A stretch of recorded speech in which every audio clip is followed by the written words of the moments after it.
พระบาทสมเด็จพระเจ้าอยู่หัวทรงพระกรุณาโปรดการบำเพ็ญกุศลถวายพระบาทสมเด็จพระนั่งเกล้าเจ้าอยู่หัวพระมหาเจษฎาราชเจ้า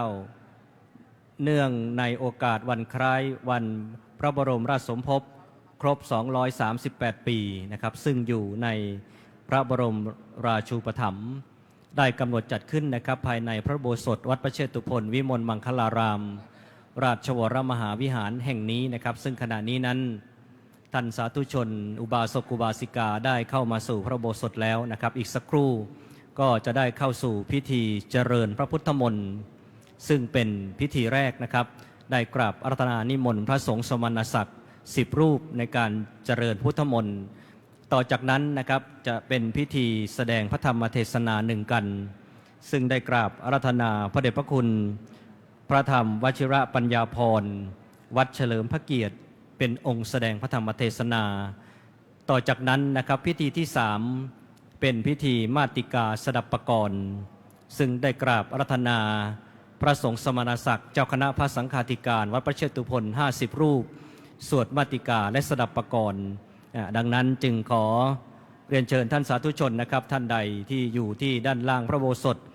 เรียนเชิญนะครับที่บริเวณด้านในพระอุโบสถนะครับพิธีนี้เป็นการบำเพ็ญกุศลอุทิศถวายพระบาทสมเด็จพระนั่งเกล้าเจ้าอยู่หัวพระมหาเจษฎาราชเจ้าพระองค์ผู้ทรงพระคุณอันประเสริฐพระองค์ทรงเป็นพุทธศาสนูปถัมภกพระองค์ทรงเป็นต้นแบบของพุทธศาสนิกชนการที่เราท่านทั้งหลายได้ร่วมกันบำเพ็ญบุญในวันนี้จึงเป็นการแสดงออกซึ่งความจงรักภักดีต่อสถาบันพระมหากษัตริย์ซึ่งเป็นสถาบันหลักของชาตินะครับประเทศไทยเรามีสถาบันหลักอยู่3 สถาบันนั่นคือสถาบันชาติสถาบันศาสนาสถาบันพระมหากษัตริย์เมื่อถึงวันและโอกาสอันเนื่องด้วยพระบรมวงศานุวงศ์อันเกี่ยวเนื่องด้วยองค์พระเจ้าอยู่หัวพระองค์ต่างๆเรียกว่าบูรพามหากษัตริย์นั้นวัดพระเชตุพนวิมลมังคลารามราชวรมหาวิหารได้จัดกิจกรรมบำเพ็ญกุศลอุทิศถวายเช่นนี้อยู่เป็นประจำก็เนื่องด้วยพระอารามแห่งนี้เป็นพระอารามแห่งองค์พระมหากษัตริย์เป็นหนึ่งพระอารามที่พระบาทสมเด็จพระเจ้าอยู่หัวทุกๆพระองค์เสด็จมาทอดผ้าพระกฐินด้วยพระองค์เองนอกจากนั้นบูรพามหากษัตริย์ทุกๆพระองค์และองค์พระมหากษัตริย์พระองค์ปัจจุบันพระองค์ก็ให้การสนับสนุนส่งเสริมพระพุทธศาสนาสนับสนุนส่งเสริมวัดพระเชตุพนวิมลมังคลารามดังที่กระผมได้นำเรียนให้ท่านผู้มีเกียรติทุกท่านได้ทราบว่าวัดพระเชตุพนนั้นเป็นวัดที่ล้นเกล้ารัชกาลที่3พระองค์ทรงบูรณะปฏิสังขรณ์ใช้เวลาถึง16 ปีวัดพระเชตุพนเป็นแหล่งรวมสรรพตำราวิชาการต่างๆซึ่งล้นเกล้ารัชกาลที่3พระองค์ให้นำมาจารึกไว้ลงบนแผ่นศิลาจารึกนะวัดโพจึงเป็นมหาวิทยาลัยแห่งแรกของประเทศไทยองค์การยูเนสโกนั้นได้ประกาศให้วัดโพเป็นมรดกโลกนั่นด้วยพระปรีชาสามารถในองค์พระบาทสมเด็จพระนั่งเกล้าเจ้าอยู่หัวที่พระองค์มีพระราชประสงค์อยากจะให้พระอารามแห่งนี้เป็นแหล่งเรียนรู้ก็เป็นที่ทราบกันว่าในครั้งอดีตนั้นผู้ที่จะศึกษาเราเรียนก็ต้องเป็นเพศชายจะต้องมีฐานะทางสังคมอย่างนี้เป็นต้นล้นเกล้ารัชกาลที่3พระองค์อยากจะให้พระสงฆ์นิกรของพระองค์นั้นมีความรู้จึงให้นำสรรพตำราวิชาการต่างๆมารวบรวมไว้จารึกลงบนแผ่นศิลาจารึกแบ่งเป็น8 หมวดนะครับอาทิเช่นหมวดพระพุทธศาสนาหมวดตำรายาหมวดสุภาษิตหมวดวรรณคดีหมวดธรรมเนียบหมวดประเพณีและหมวดอนามัยเป็นต้นพ ระมหาเถรานุเถระท่านสาธุชนนั่งอยู่บริเวณพระระเบียงพระโบสถชั้นในตามเสาก็จะเห็นแผ่นศิลาจารึกรูปสี่เหลี่ยมผืนผ้าถ้าเป็นรูปสี่เหลี่ยมผืนผ้าก็เป็นหมวดกาบกรโคงฉันวรรณคดีถ้าเป็นรูปวงรีเป็นรูปไข่ก็เป็นหมวดตำรายาตำราการนวดตำราแม่ซื้ออย่างนี้เป็นต้นแม้แต่ในพระอุโบสถก็มีแผ่นศิลาจารึกถ้าทุกท่านเดินไปที่ฝาผนังพระอุโบสถจะเห็นแผ่นศิลาจารึกรูปสี่เหลี่ยมผืนผ้าเท่าฝ่ามือนั่นเป็นเรื่องเกี่ยวกับสาวกเอตทัคคะนะคำว่าสาวกเอตทัคคะก็คือสาวกอรหันต์ที่มีความเชี่ยวชาญมีความช่ำชองเชี่ยวชาญในด้านต่างๆเช่นพระสารีบุตรเป็นผู้มีปัญญามากพระโมคคัลลานะเป็นผู้มีฤทธิ์มากพระศิวลีเป็นผู้มีลาภสักการะเป็นต้นนะนอกจากเราจะเห็นแผ่นศิลาจารึกที่เป็นความรู้แล้วนะจิตรกรรมฝาผนังก็เขียนขึ้นในรัชสมัยของรัชกาลรัชกาลที่3ดังนั้นเรียกว่าทุกตรอกซอกมุมของวัดพระเชตุพนนั้นล้วนแล้วแต่เป็นแหล่งความรู้เราจะเห็นกระเบื้องเครื่องถ้วยหรือกระเบื้องเคลือบเข้ามาในพระโบสถสังเกตซ้ายมือขวามือตรงบันไดก็จะเห็นกระเบื้องเคลือบกระเบื้องเคลือบหรือกระเบื้องเครื่องถ้วยถ้าใครทราบว่าที่กระเบื้องคือดอกไม้ชนิดอะไรหรือดอกอะไรนะเดี๋ยวกระผมจะให้รางวัลหลายท่านหลายคนมาวัดพระเชตุพนวิมลมังคลารามได้เห็นลายที่เป็นจิตรกรรมฝาผนังที่เสาก็ดีที่ฝาผนังก็ดีกระเบื้องเครื่องถ้วยที่รัชกาลรัชกาลที่3ให้นำมาประดับไว้ที่เจดีย์รายพระมหาเจดีย์จะมีลายดอกไม้ประเภทหนึ่งนะที่มีจำนวนมากกว่าดอกไม้ชนิดอื่นและเป็นดอกไม้ที่รัชกาลรัชกาลที่3ทรงโปรดนะเรียกว่าเป็นดอกไม้แห่งคุณธรรมเป็นดอกไม้แห่งพระธรรมนะดอกไม้ดอกนี้นะครับถ้าทุกท่านเข้ามาในพระโบสถนะเราจะเห็นกระจกประดับไว้นะครับที่หน้าต่างจะมีทั้งหมด3แผ่นนะครับนอกจากนั้นก็ที่เสานะครับก็จะมีรูปเป็นภาพวาด3รูปที่จำเป็นต้องมี3นั้นก็เป็นสัญลักษณ์นะครับเป็นเครื่องหมายว่าสถานที่แห่งนี้รัชกาลรัชกาลที่3พระองค์ได้ทรงบูรณะปฏิสังขรณ์นะครับกระจกนั้นเป็นหลักวิทยาศาสตร์นะครับกระจกจะตรงกับโคมไฟพอดีเมื่อเปิดไฟนะครับแสงไฟสะท้อนเข้าไปในกระจกนะครับก็จะสะท้อนกลับมาหลายท่านสังเกตว่าในพระอุโบสถนี้แสงจะเท่ากันนะครับขณะนี้นะครับได้เวลาที่จะเข้าสู่พิธีเจริญพระพุทธมนต์แล้วนะครับในการนี้นะครับเจ้าพระคุณสมเด็จพระมหาธีราจารย์เจ้าพระคุณสมเด็จองค์อธิบดีสงฆ์นะครับจักได้มาเป็นประธานในพิธีในพระอุโบสถนะครับเมื่อเจ้าพระคุณสมเด็จองค์ประธานเข้ามาแล้วเรียนเชิญทุกท่านยืนประนมมือนะครับน้อมถวายการต้อนรับเจ้าพระคุณสมเด็จองค์ประธานในพิธีซึ่งอีกสักครู่นะครับด้วยเมตตาในเจ้าพระคุณสมเด็จพระมหาธีราจารย์เจ้าพระคุณสมเด็จองค์อธิบดีสงฆ์นั้นได้ประทานเมตตานะครับมาเป็นประธานในทุกๆพิธีในทุกๆกิจกรรมนะครับอันเกี่ยวเนื่องด้วยพระบรมวงศานุวงศ์องค์พระมหากษัตริย์เป็นอาทินะครับก็เนื่องด้วยดังที่กระผมได้นำเรียนว่า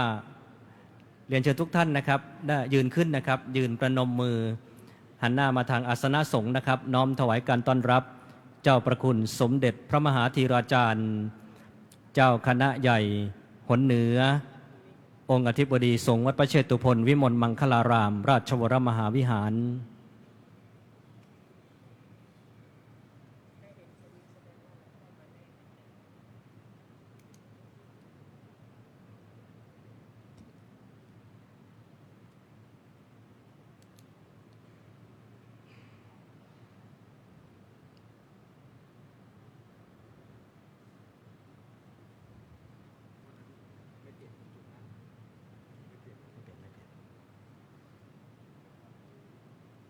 เรียนเชิญทุกท่านนั่งลงครับ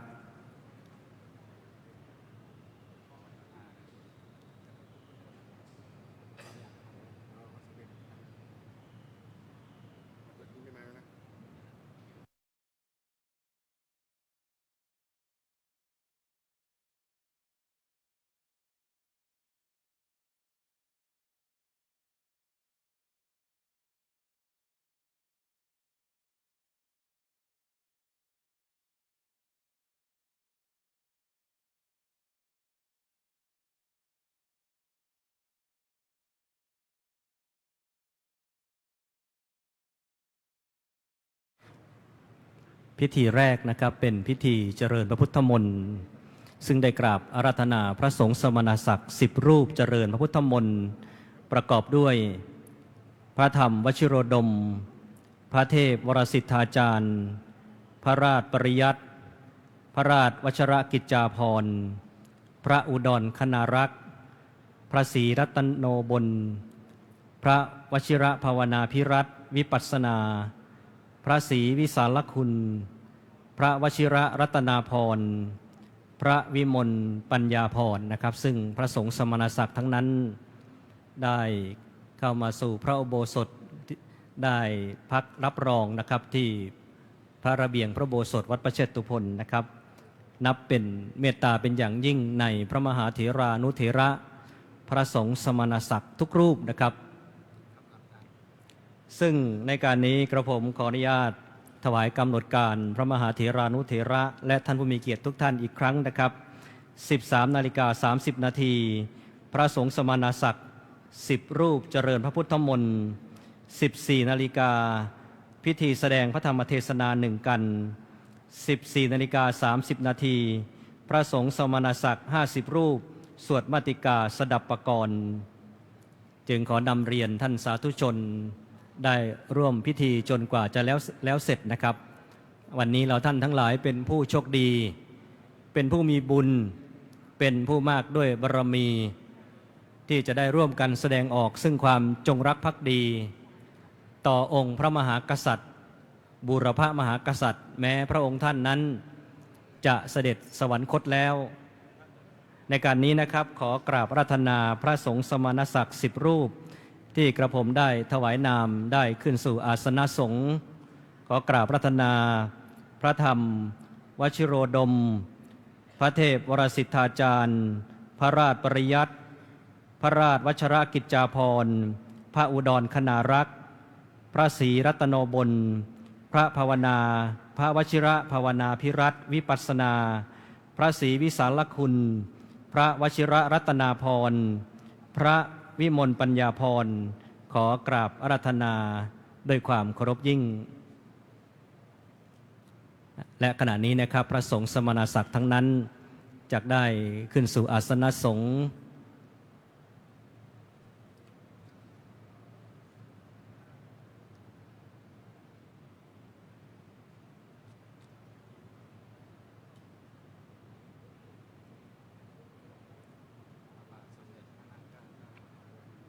พระบาทสมเด็จพระนางเกล้าเจ้าอยู่หัวรัชกาลรัชกาลที่3นั้นพระองค์ทรงมีคุณูปการและทรงมีพระมหากรุณาธิคุณต่อพระสงฆ์นิกรชาวไทยและต่อพระพุทธศาสนาเป็นอย่างยิ่งนะครับพระองค์ท่านนั้นสนับสนุนส่งเสริมพระพุทธศาสนาดังที่กระผมได้นำเรียนประวัติต่อพระมหาเถรานุเถระท่านผู้มีเกียรติทุกท่านดังนั้นแล้ววันนี้จึงเป็นวันน้อมรำลึกนึกถึงพระบาทสมเด็จพระนั่งเกล้าเจ้าอยู่หัวพระองค์ผู้ทรงพระคุณอันประเสริฐ บัดนี้นะครับพระสงฆ์สมณศักดิ์ทั้ง10รูปได้ขึ้นสู่อาสนะสงฆ์แล้วนะครับ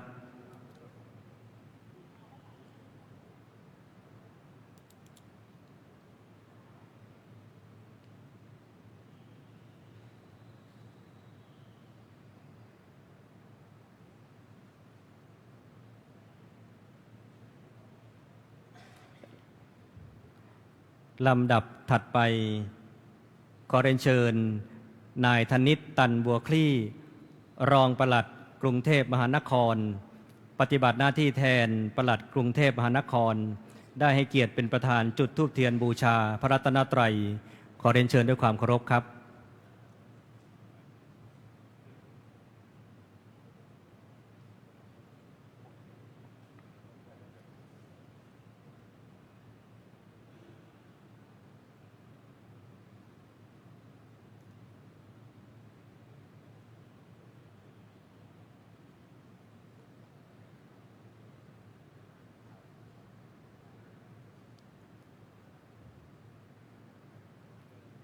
ขอเรียนเชิญพลเอกคงชีพ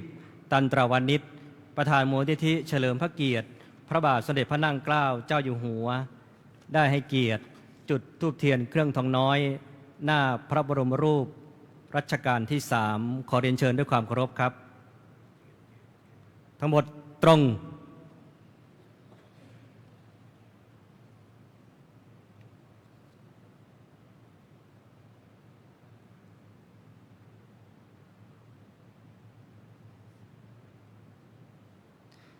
เรียนเชิญนายสยามรัฐเรืองนามผู้อำนวยการเขตพระนครเปิดกรวยถวายราชสักการะพระบาทสมเด็จพระวชิรเกล้าเจ้าอยู่หัวขอเรียนเชิญครับทั้งหมดตรง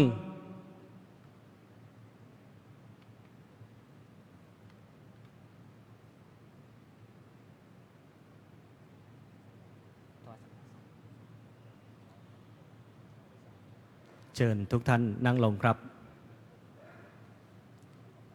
ลำดับถัดไปขอเรียนเชิญหม่อมหลวงอุบลวดีชยางกูลเป็นผู้แทนคณะสาธุชนถวายสักการะเจ้าประคุณสมเด็จองค์ประธานในพิธีขอเรียนเชิญด้วยความเคารพครับท่านสาธิตท่านที่สอง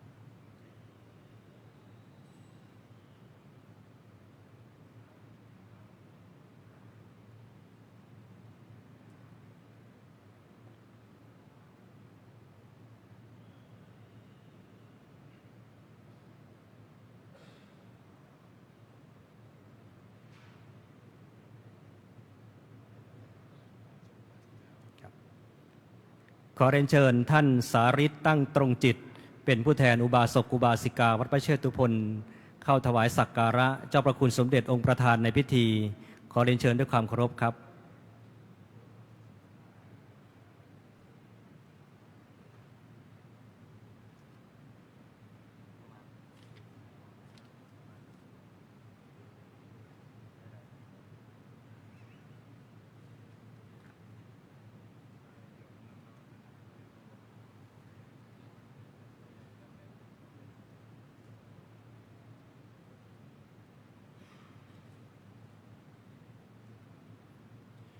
วิปติปฏิภาหายะสัพพสัมปติสิทธิยาสัพพทุกขวินาศายะปริตังพรูทะมังคะลังวิปติปฏิภาหายะสัพพสัมปติสิทธิยา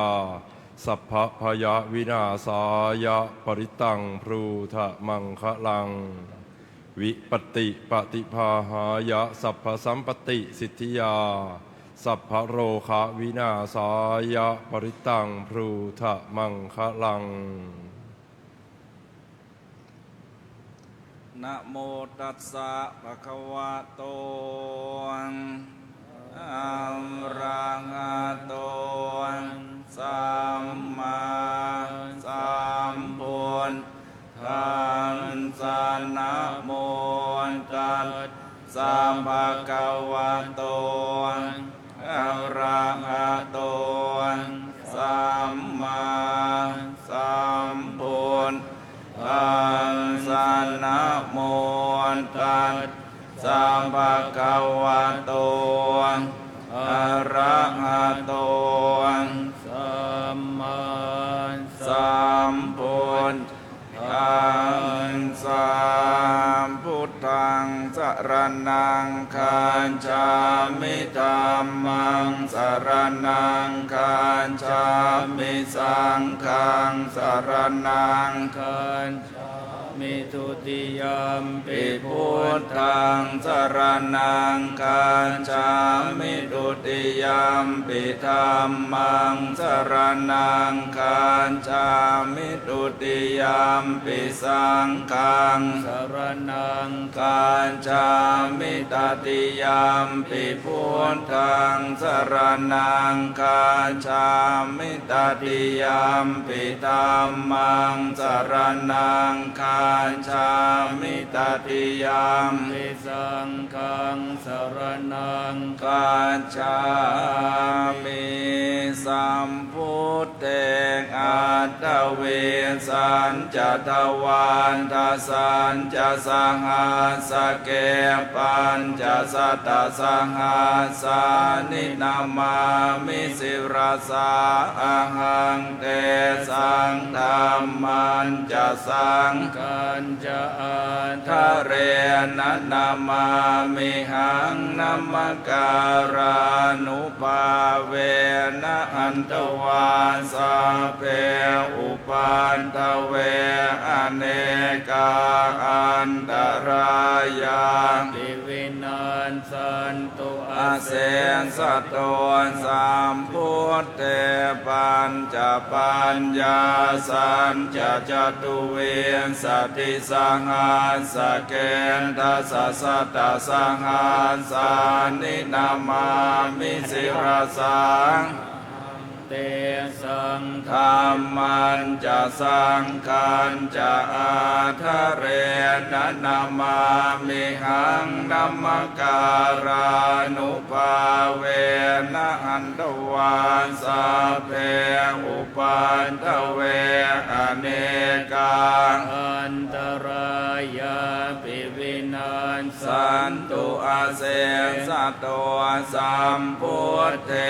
นะโวนตรสเตงอันตจันตาเรียนสสหัสสะเกเวียนสติสัตตสหัสสานินามามิสิรสาหังเตสังธรรมันจะสังขันจะอาทะเรนะนามามิหังนัมมการานุภาเวนะหันตวาสาเพอุปันทเวอเนกังอันตรายาปิวินันสันตุอาเสนสัตโตยังกินจิวิตังอิทวาหุรังวาสาเคสุวายังรัตนังปณิตังนโนสมังอันติตาตาคเตนะอิธัมปิพุทเตรัตนังปณิตังเอเตนะสัจเจนะสุวันติโหตุกยังวิราคังอมตังปณิตังยะตาชะคาสังกยมุนีสมาหิโตนะเตนะธรรมเมนะสมาจิกินจิตัมปิตัมเมรัตนังปณิตังเอเตนะสัจเจนะสุวันติโหนตุยามพุนทเศธโธปริวันนะเยสุจิงสมาธิมานันดาริการจะมาหุสมาธินาเตนะสมโมนะเวียนจติธรรมปิธรรมเมรัตนังปณิตังเอเตนะสัจเจนะสุ สุวันติงอนตุเยมปุคลังอัตถสตังปัสสัทธาจัตตาริเอทานิยุคานิโหติเตนทากินายาสุขตาสัสสาวกาเอเตสุทินนานิมังอาปลานิอิธัมปิสังเขปณิตังเอเตนะสัจเจ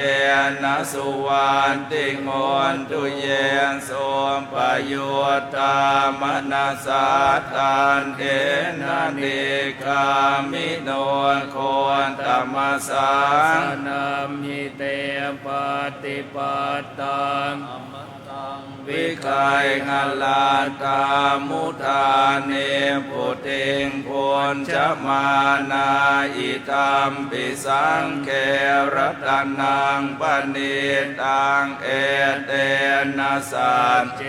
นะสุวันติโหนตุขีนังปุรานังนวังนาติสัมภวังวิราตจิตตายติเกภวสมิงเต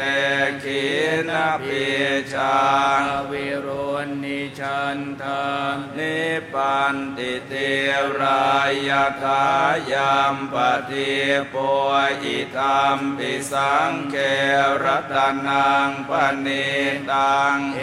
เตนะสัจเจนะสุวัติโหนตุอาติโอนนะหิสวิจโยตัมโมโลเกอนุตตโรสัพพสัตตยิตาตายตังตวังคันหาหิเทวเตปริวราเชราชทันเดอมโนเสหิภาวะเกพยาเคนาเควิเศภูเตอาการมรเนนวังสัมปัสมามรณาโมตนตะเปตวังการมาริตังตาเสวะอานุภาเวนะโหนตุเทโวสุขีสัทธาสุทธสีลังสมาทายธรรมังสุจริตังจเรตาเสวะอานุภาเวนะโหนตุเทโวสุขีสัทธาเลขิตังจินติตังปูชังคารนังวาจนังคารุงปเรสังเทสนังสุตวันตาสอายุววัฏตินติโพชังโคนสติสังขาโดธรรมานังวิจโยตถาวิริยมเปติปัสสัตติโพชังคังปเรสมาทุเปกะพุชังคาสัตเตนเตนสัมปทาสินามุนินาสัมมาทาคาตามภาวิตาปหุเรกตาสังวัตตันติอภิญญายเนปานายจะโพธิยาเอเตนะสัจวาเชนะโสทิเตโหตุสัพพทาเอกาสมิงสมัยเยนะโทโมคันลานันจักาสปังคิลาเนโทกิเตมิสวาโพชังเคสัตตเทงสยิเตจตังอภินันทิตวาโรคามุ จิงสุตังคะเนเอเต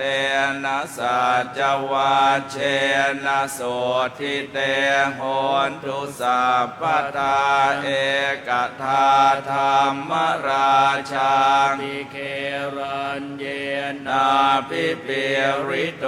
โจนทานเทเรนาตันเย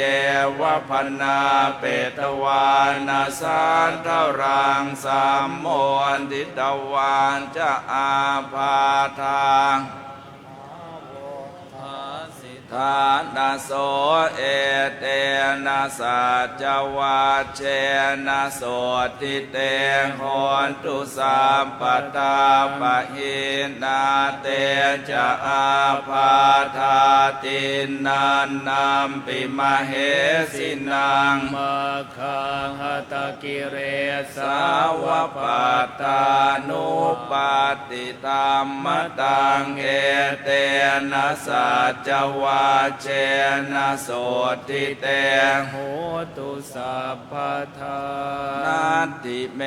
สรนังอัญญังพุทโธเมสรนังวรังเอเตนะสัจวันตุเตชยมังคลังนาทิเมสรนังอัญญังธรรมโมเมสรนังวรังเอเตนะสัจวัชเชนะโหนตุเตชยมังคลังนาทิเมสรนังอัญญังสังโฆเม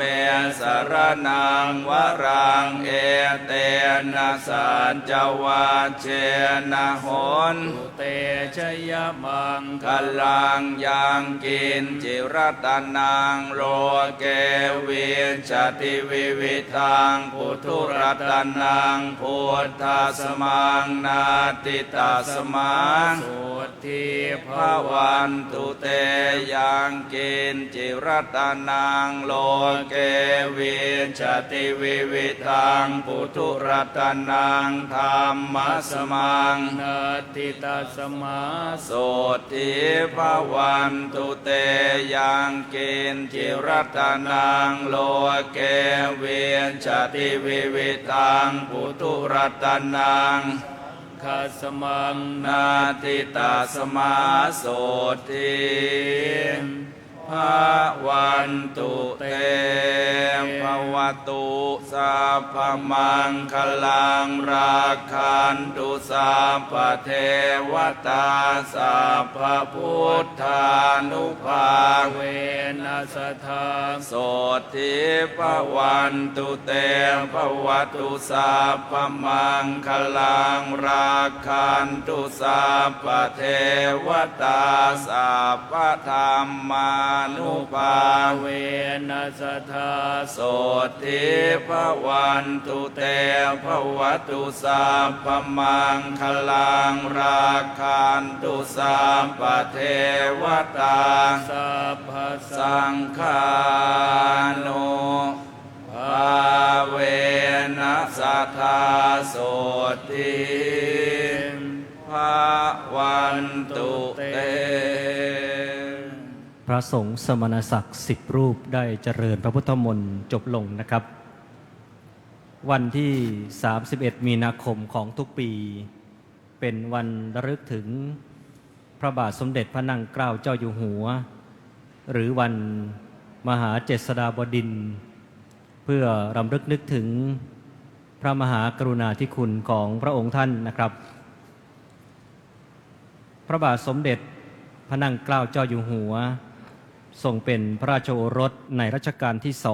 2และสมเด็จพระศรีสุราลัยหรือเจ้าจอมบรรดาเรียมประสูติเมื่อวันที่31 มีนาคมพุทธศักราช 2330 นะครับและลำดับถัดไปขอประธานอนุญาตกราบอาราธนาเจ้าประคุณสมเด็จพระมหาธีราจารย์เจ้าประคุณสมเด็จองค์ประธานในพิธีเมตตาเป็นประธานทอดผ้าไตรขอกราบอาราธนาด้วยความเคารพยิ่ง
เรียนเชิญทุกท่านนั่งลงครับ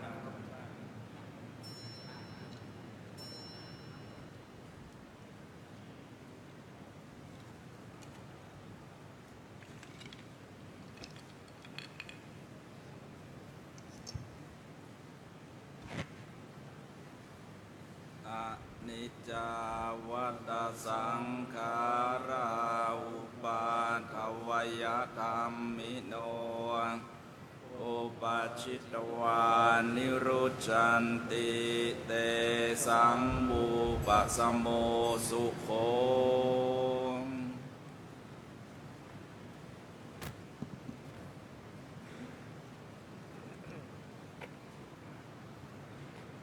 ยะถาวาริวหาปุราปริปุเรนติสาครังเอวะเมวะอิโตทินังเปตานังอุปกัปปติอิชิตังปัฏฐิตังตุมหังคิปะเมวะสมิจฉตุสัพเพปุเรนตุสังกปาจันโทปนะระโสยะถามณิโชติระโสยะถาวิวันจันตุสัพพะโรโควินาศตุมาเตภวัตวันตรายโยสุขีทีคายุโกภวสัพพิติโยวิวันจันตุสัพพะโรโควินาศตุมาเตภวัตวันตรายโยทีคายุโก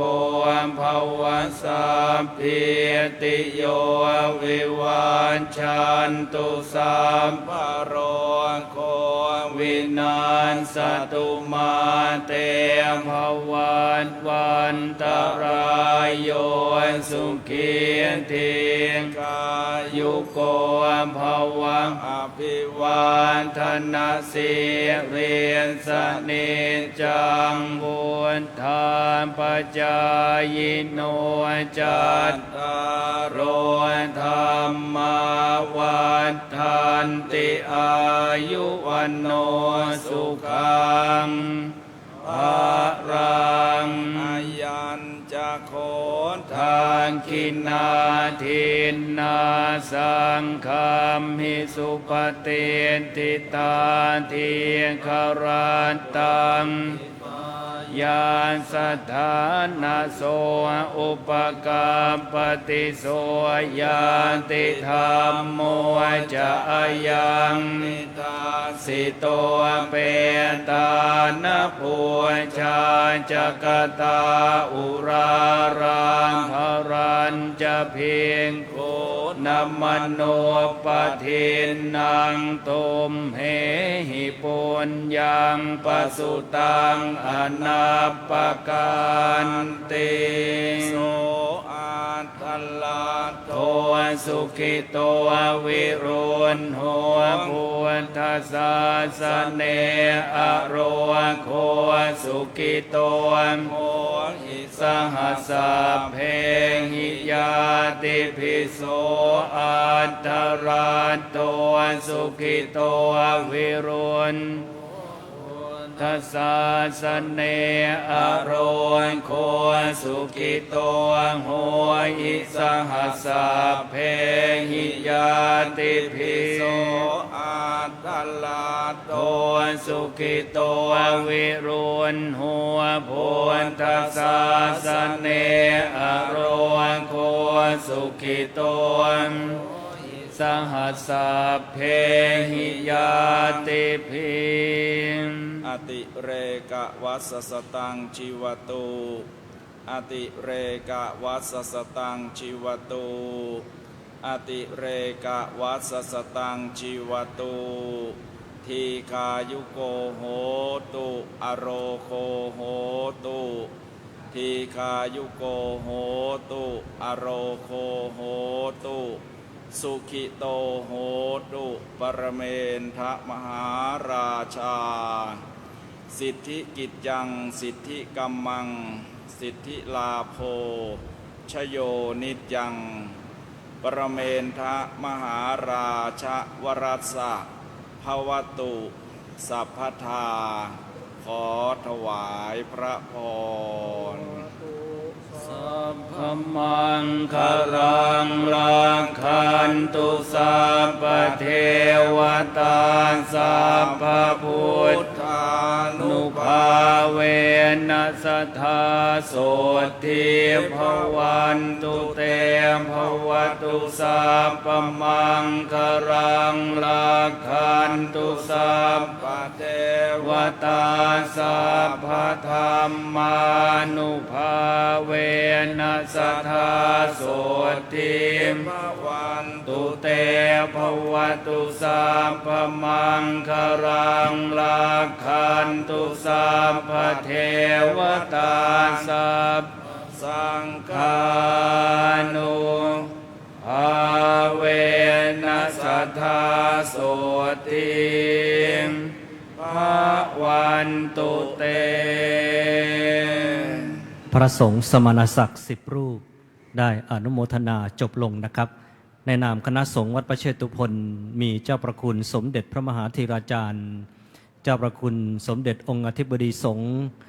คณะอุบาสกอุบาสิกาวัดประเชตุพนขอกราบขอบพระคุณพระสงฆ์สมณศักดิ์ทั้งนั้นนะครับที่ได้เมตตาเจริญพระพุทธมนต์ซึ่งมีพระธรรมวชิโรดมวัดสังเวชวิทยารามกรุงเทพมหานครเป็นประธานนะครับพิธีเจริญพระพุทธมนต์นะครับได้จบลงแล้วนะครับพิธีถัดไปนั้นจะเป็นพิธีพระราชาคณะแสดงพระธรรมเทศนานะครับซึ่งในวันนี้ได้กราบอาราธนาพระเดชพระคุณพระธรรมวชิระปัญญาภรณ์เจ้าอาวาสวัดเฉลิมพระเกียรติจังหวัดนนทบุรีเป็นองค์แสดงพระธรรมเทศนานะครับซึ่งพระเดชพระคุณนั้นสำเร็จปรริยนธรรม9 ประโยคดำรงตำแหน่งทางคณะสงฆ์เป็นรองแม่กองธรรมสนามหลวงประจำหนตะวันออกพระเดชพระคุณพระธรรมวชิรปัญญาภรณ์วัดเฉลิมพระเกียรตินั้นก็เป็นที่ประจักษ์แก่พุทธศาสนิกชนว่าพระเดชพระคุณมีความช่ำชองเชี่ยวชาญในด้านการเผยแผ่โดยเฉพาะอย่างยิ่งการแสดงพระธรรมเทศนาทั้งการแสดงพระธรรมเทศนาแบบปกติหรือแบบทำนองเราจะเห็นพระเดชพระคุณพระธรรมวชิรปัญญาภรณ์นั้นท่าน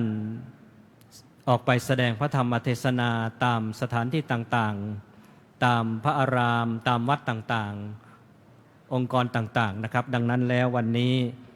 ท่านสาธุชนจักได้สดับรับฟังพระธรรมเทศนาอันยอดยิ่งนะครับ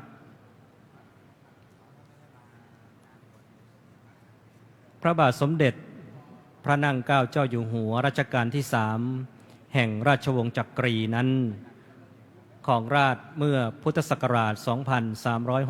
2367 ถึงพุทธศักราช 2394 ทรงเป็นกษัตริย์นักพัฒนาและนักการค้าที่ปรีชาสามารถ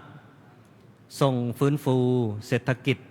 ผ่านการค้าเรือสำเภาและระบบภาษีนะครับทำให้ประเทศมีความมั่นคงมั่งคั่งทรงทำนุบำรุงพระพุทธศาสนาศิลปวัฒนธรรมและป้องกันสยามประเทศอย่างมั่นคงนะครับวันนี้เป็นวันที่ประสบนิกรชาวไทย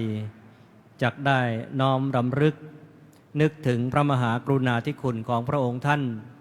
โดยเฉพาะอย่างยิ่งวัดประเชตุพนวิมลมังคลารามราชวรมหาวิหารนั้นเป็นพระอารามที่ล้นเกล้ารัชกาลที่3ได้ทรงบูรณปฏิสังขรณ์ดังที่ทุกท่านได้เห็นปรากฏวัดประเชตุพนหรือวัดโพธาเตียนจึงเป็นที่รู้จักของชาวไทยและชาวต่างประเทศก็ด้วยพระปรีชาสามารถในด้านศิลปะท่านใดเข้ามาในพระอุโบสถเห็นองค์พระประธานสูงเด่นเป็นสง่า ประทับณฐานชุกชี ไปที่วิหารพระนอนเห็นองค์พระพุทธไสยญาติหรือพระนอนองค์ใหญ่นักท่องเที่ยวทั้งชาวไทยและชาวต่างประเทศมาชมบารมีมากราบสักการะนะครับวันหนึ่งหลายพันบางวันนั้นเป็น 10,000 ถึง 20,000 คนนั่นก็ด้วยพระปรีชาสามารถในพระบาทสมเด็จพระนางเกล้าเจ้าอยู่หัวนะครับและขณะนี้พระเดชพระคุณพระธรรมวชิรปัญญาพรเจ้าอาวาสวัดเฉลิมพระเกียรตินะครับจักได้ขึ้นสู่อาสนะสงฆ์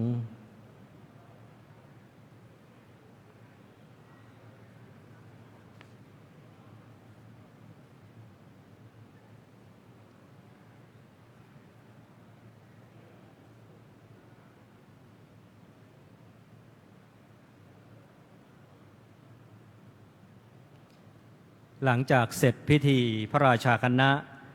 แสดงพระธรรมเทศนาแล้วนะครับจะเป็นพิธีมาติกาสดับปกรณ์นะครับ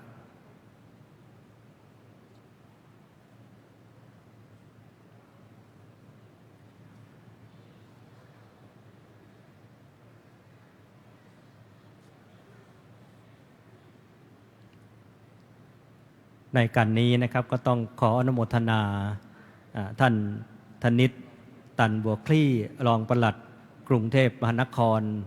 ปฏิบัติหน้าที่แทนปลัดกรุงเทพมหานครท่านสยามรัฐเรืองนามท่านผู้อำนวยการเขตพระนครนะครับได้ให้เกียรติมาเป็นประธานนะครับและมาร่วมในพิธีในวันนี้นะครับ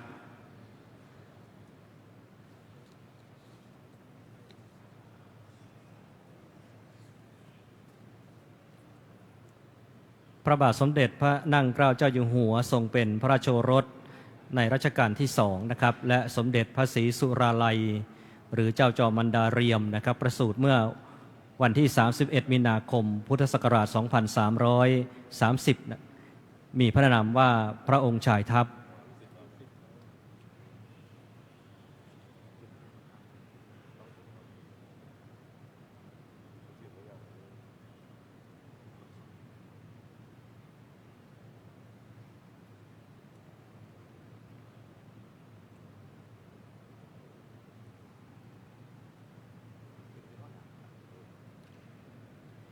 ลำดับถัดไปขอประธานอนุญาตกราบอาราธนาเจ้าประคุณสมเด็จองค์ประธานในพิธีได้เมตตาจุดเทียนส่องธรรมควรมิควรสุดแต่จะเมตตาครับ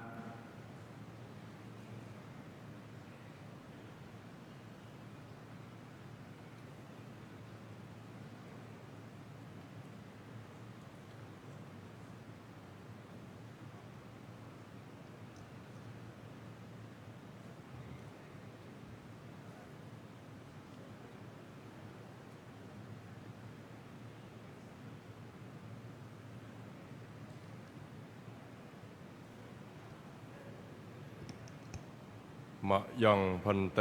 วิสุงรักขณทายะติสรเนนะสหปัญจศีรานิยาจามะทุติยัมปิมะยังพันเตวิสุงรักขณทายะติสรเนนะสหปัญจศีรานิยาจามะตติยัมปิมะยังพันเต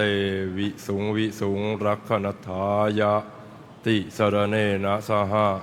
ปัญจศีรานิยาจามะนะโมตัสสะภะคะวะโตอะระหะโตสัมมาสัมพุทธัสสะนะโมตัสสะภะคะวะโตอะระหะโตสัมมาสัมพุทธัสสะนะโมตัสสะภะคะวะโตอะระหะโตสัมมาสัมพุทธัสสะพุทธังสรณังคัจฉามิธัมมังสรณังคัจฉามิสังฆังสรณังคัจฉามิทุติยัมปิพุทธังสรณังคัจฉามิทุติยัมปิธัมมังสรณังคัจฉามิทุติยัมปิสังฆังสรณังคัจฉามิ ตติยัมปิพุทธังสรณังคัจฉามิตติยัมปิธัมมังสรณังคัจฉามิตติยัมปิสังฆังสรณังคัจฉามิปานาติปาตาเวรมณีสิกขาปะทังสมาธิยามิอทินนาทานาเวรมณีสิกขาปะทังสมาธิยามิกาเมสุมิจฉาจาราเวรมณีสิกขาปะทังสมาธิยามิมุสาวาทาเวรมณีสิกขาปะทังสมาธิยามิสุราเมรยมัชฌปมาทัฏฐานาเวรมณีสิกขาปะทังสมาธิยามิอิมานิปัญจสิกขาปทานิสีเลนะสุขติงยันติสีเลนะโภคสัมปทาสีเลนะนิพุติงยันติตัสสมาสีรังวิโสทะเย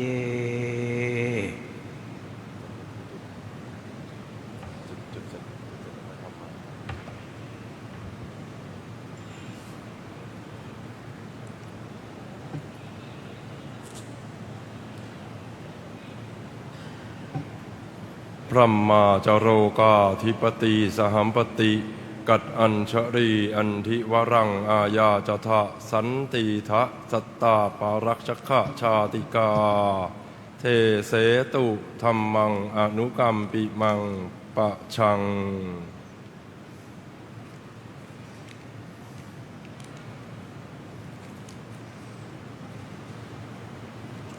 ขอถวายพระพรเจริญพระราชสิริสวัสดิ์พิพัฒนมงคลพระชนมสุขทุกประการจงมีแด่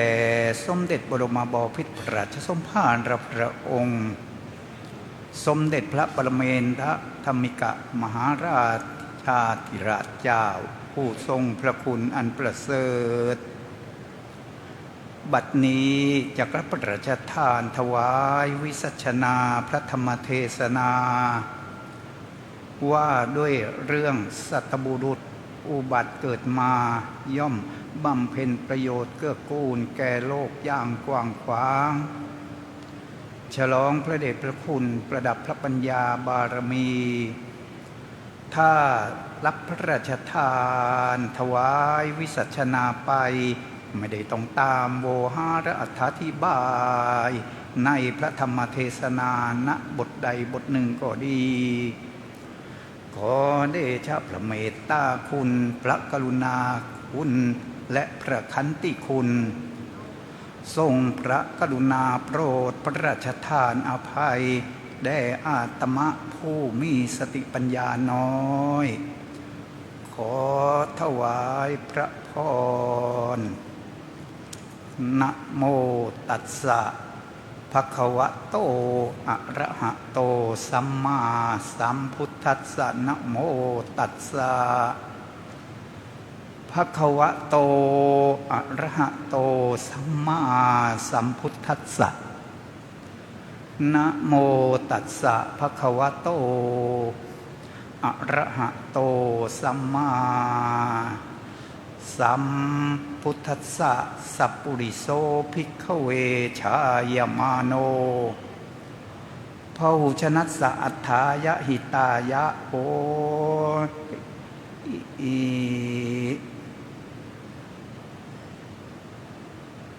ณบัดนี้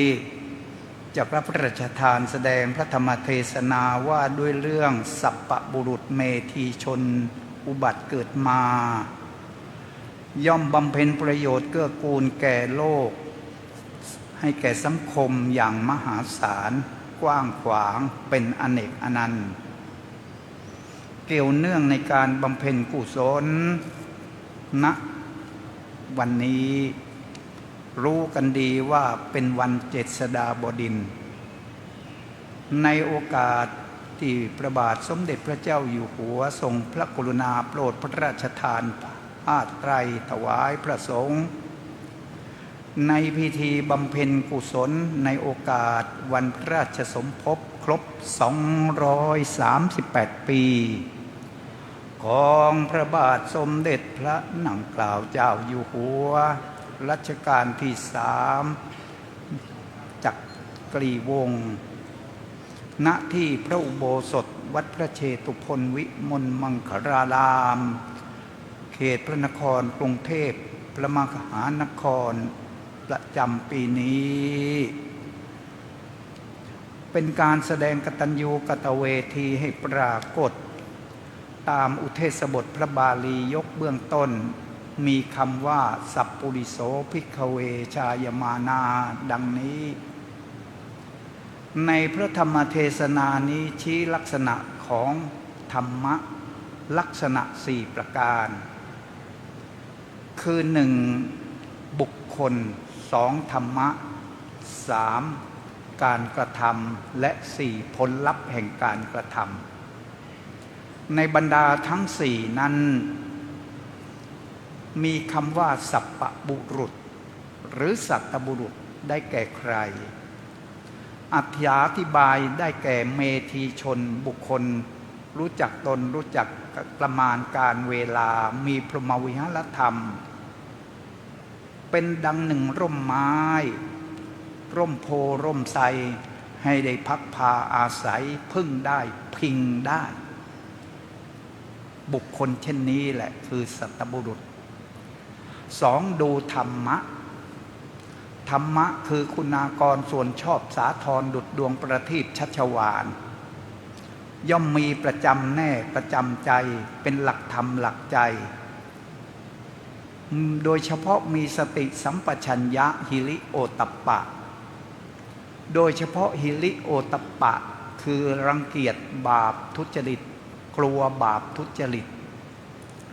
ดังนั้นหิริโอตตัปปะจึงเป็นดุจอาสนะรองรับคุณธรรมทั้งหลายมีศีลเป็นต้น 3. ให้ดูการกระทำของสัตตบุรุษนั้นสัตบุรุษผู้เมธีชนมีปัญญาสามารถที่จะปรับปรุงแก้ไขข้อบกพร่องทันเหตุทันการทำงานทันการทันบุคคลทำจริงตามที่เห็นถูกต้องไม่พลาดไม่ผิด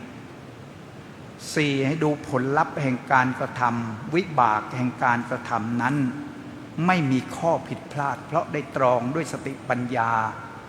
ดีแล้วได้ผลเป็นกำไรไม่ขาดทุนเป็นที่เชิดชูบูชาเป็นที่รักของเทพยดาและมนุษย์ทั้งหลายกิตติศัพท์อันดีงามย่อมฟุ้งไปติดตามไปทั่วทุกสารทิศแม้สังขารดับลับไปแต่ความดีนั้นยังอยู่ไว้ไม่สลายลับอันนี้ต้องกับพระบาลีที่ว่ารูปังชิลติมัจจานังนามโกตังนชิลติความว่าสังขารสสารเหลวและแข็งคือร่างกายสลายลับแต่ความดีที่ทำไว้นั้นไม่ลับหายเมื่อกล่าวถึงตอนนี้ทำให้บรรดาเราท่านทั้งหลายผู้เป็นพุทธบริษัทต่างระลึกนึกถึงพระมหากรุณาธิคุณของพระบาทสมเด็จและนั่งเกล้าเจ้าอยู่หัวซึ่งทรงพระคุณอันประเสริฐได้บำเพ็ญประโยชน์มากล้นไม่ว่าจะเป็นการปกครองการลบทับจับศึกหาญฮึดองอาจสามารถการค้าโดยเฉพาะที่รู้กันว่าเรื่องเงินถุงแดงสามารถกู้อิสรภาพเมืองไทยไว้ได้แลกด้วยค่าไทยในเหตุการณ์ขับขันอับจน ซื้อเอกราชไทยคืนมาเป็นที่ลือชาปรากฏทั้งหมดตามประวัติศาสตร์พระองค์เสด็จพระราชสมภพวันจันทร์ที่31มีนาคมพศ2330ตรงกับแรม10ค่ำเดือน4ปีมะแม่ณพระราชวังเดิมกรุงธนบุรีบางกอกใหญ่กรุงเทพเป็นพระราชโอรสองค์ใหญ่ในพระบาทสมเด็จพระพุทธเลิศล่านภาลัยกับเจ้าจอมมารดาเรียมธิดาของพระยานนทบุรีศรีมหาอุทยานซึ่งต่อมานั้นเราก็จำกันได้คือกรมสมเด็จพระราชสีพระศรีสุราลัยนั่นเองอันพระองค์นั้นถือว่าเป็นที่โปรดปรานของพระบาทสมเด็จพระพุทธยอดฟ้าจุฬาโลกเป็นอย่างมากทั้งนี้ก็เพราะเป็นพระเจ้าหลานองค์ใหญ่เป็นพระเจ้าหลานองค์ใหญ่แล้วยังมีพระพักตร์คล้ายคลึงกับสมเด็จพระอัยกาคือพระเจ้าปู่ยิ่งนักด้วยเหตุนี้จึงเป็นเหตุให้ได้รับพระราชทานเกียรติเป็นพิเศษเมื่อยังทรงพระเยาว์อยู่นั้นได้ศึกษาวิชาการรอบด้านการปกครองประเทศดูแลความสงบสุขของประชาชนคนทั้งหลายการกำกับการเรือเรื่องพาณิชย์การรบทัพจับศึกหึกฮักองอาจกลศึกสงครามสามารถจัดพลศักู้อริราชศัตรูไม่สู้ได้สามารถที่ป้องกันอริราชศัตรูสามารถป้องกันราชอาณาจักรศึกษาวิชาการเคยลบทัพจับศึกต้านข้าศึกที่เมืองกาญจนบุรี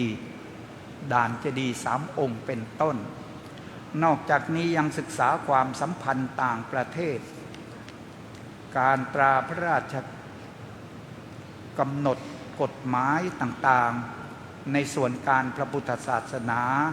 การศาลยุติธรรมการคลังหลักประพันธ์กาบกลอนโครงฉันท์